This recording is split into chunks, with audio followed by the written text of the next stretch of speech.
ಗುರು Instagram ಅಲ್ಲಿ reels ಗಳನ್ನ ನೋಡಬೇಕಾದ್ರೆ ಪಕ್ಕದಲ್ಲಿ ಫ್ರೆಂಡ್ಸ್ ಅಂತ ಒಂದು ಹೊಸ ಆಪ್ಷನ್ ಕಾಣುತ್ತೆ. ಏನಿದು?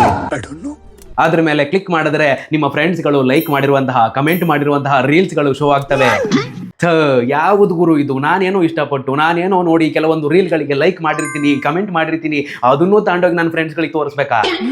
ಓಕೆ, ನೀವು ಲೈಕ್ ಮಾಡಿರೋ ರೀಲ್ಸ್ ಗಳನ್ನ, ನೀವು ಕಮೆಂಟ್ ಮಾಡಿರೋ ರೀಲ್ಸ್ ಗಳನ್ನ ನಿಮ್ಮ ಫ್ರೆಂಡ್ಸ್ ಗಳಿಗೆ ಯಾರಿಗೂ ಕೂಡ ತೋರಿಸಬಾರದು ಅಂತ ಅಂದ್ರೆ ಅದಕ್ಕೆ ಒಂದು ಸಿಂಪಲ್ ಆಗಿರೋ ಟ್ರಿಕ್ ಇದೆ. ಹೌದಾ? ನೀನ್ ಬಾ ಗುರು, ಹೇಳ್ಕೊಡ್ತೀನಿ. ನಾನಿರೋದೇ ಅದಕ್ಕಲ್ವಾ, ಬಾ ನೀನು. ಅದಕ್ಕಿಂತ ಮುಂಚೆ ಗೊತ್ತಲ್ಲ, ಒಡ್ಡಿ ಗುರು ಒಂದು ಲೈಕ್. ಹಾಗೆ ಇದೇ ರೀತಿ ಹೆಚ್ಚಿನ ವಿಡಿಯೋಗಳನ್ನ ನೋಡೋದಕ್ಕೆ ಕೆಳಗಡೆ ಫಾಲೋ ಬಟನ್ ಕೊಟ್ಟವ್ರಿ ವರ್ಡ್ ಕಳಿ. ಸಿಂಪಲ್ ಆಗಿ ನಿಮ್ಮ ಇನ್ಸ್ಟಾಗ್ರಾಮ್ ಅನ್ನ ಓಪನ್ ಮಾಡಿ, ಇಲ್ಲಿ 3 ಗೆರೆ ಕಾಣ್ತಾವ್ ನೋಡಿ, ಅದ್ರ ಮೇಲೆ ಕ್ಲಿಕ್ ಮಾಡಿ. ಸ್ವಲ್ಪ ಕೆಳಗಡೆ ಸ್ಕ್ರೋಲ್ ಮಾಡಿ, ಇಲ್ಲಿ ಆಕ್ಟಿವಿಟಿ ಇನ್ ಫ್ರೆಂಡ್ಸ್ ಟ್ಯಾಬ್ ಅಂತ ಇರುತ್ತೆ ನೋಡಿ, ಅದ್ರ ಮೇಲೆ ಕ್ಲಿಕ್ ಮಾಡಿ. ಇಲ್ಲಿ ನೋ ಒನ್ ಅಂತ ಇದೆ ನೋಡಿ, ಅದಕ್ಕೆ ಸೆಲೆಕ್ಟ್ ಮಾಡಿ ಬಿಟ್ಬಿಡಿ. ಅಷ್ಟೇ, ಮುಗೀತು ನಿಮ್ ಕೆಲಸ. ಇನ್ಮೇಲೆ ನೀವು ಯಾವುದೇ ವಿಡಿಯೋಗೆ ಲೈಕ್ ಮಾಡ್ಲಿ, ಕಮೆಂಟ್ ಮಾಡ್ಲಿ, ಯಾರಿಗೂ ಕೂಡ ತೋರಿಸಲ್ಲ. ಮತ್ತೆ ಮ್ಯಾಟ್ರ್ ಇಷ್ಟ ಆಯ್ತು ತಾನೇ? ವಡ್ಡಿ ಗುರು ಒಂದು ಲೈಕ್, ಹಾಗೆ ತುಂಬಾ ಜನಕ್ಕೆ ಶೇರ್ ಮಾಡಿ. ಮತ್ತೆ ಇದೇ ರೀತಿ ಹೆಚ್ಚಿನ ವಿಡಿಯೋಗಳನ್ನ ನೋಡೋದಕ್ಕೆ ಕೆಳಗಡೆ ಫಾಲೋ ಬಟನ್ ಕೊಟ್ಟವ್ರೆ, ಅಲ್ಲಿ ಕೊಟ್ಟಿಲ್ವಾ ವರ್ಡ್ ಕಳಿ? ಸುಮ್ಮನೆ ಕೊಟ್ಟಿಲ್ಲ, ವಾಡಿರಿ.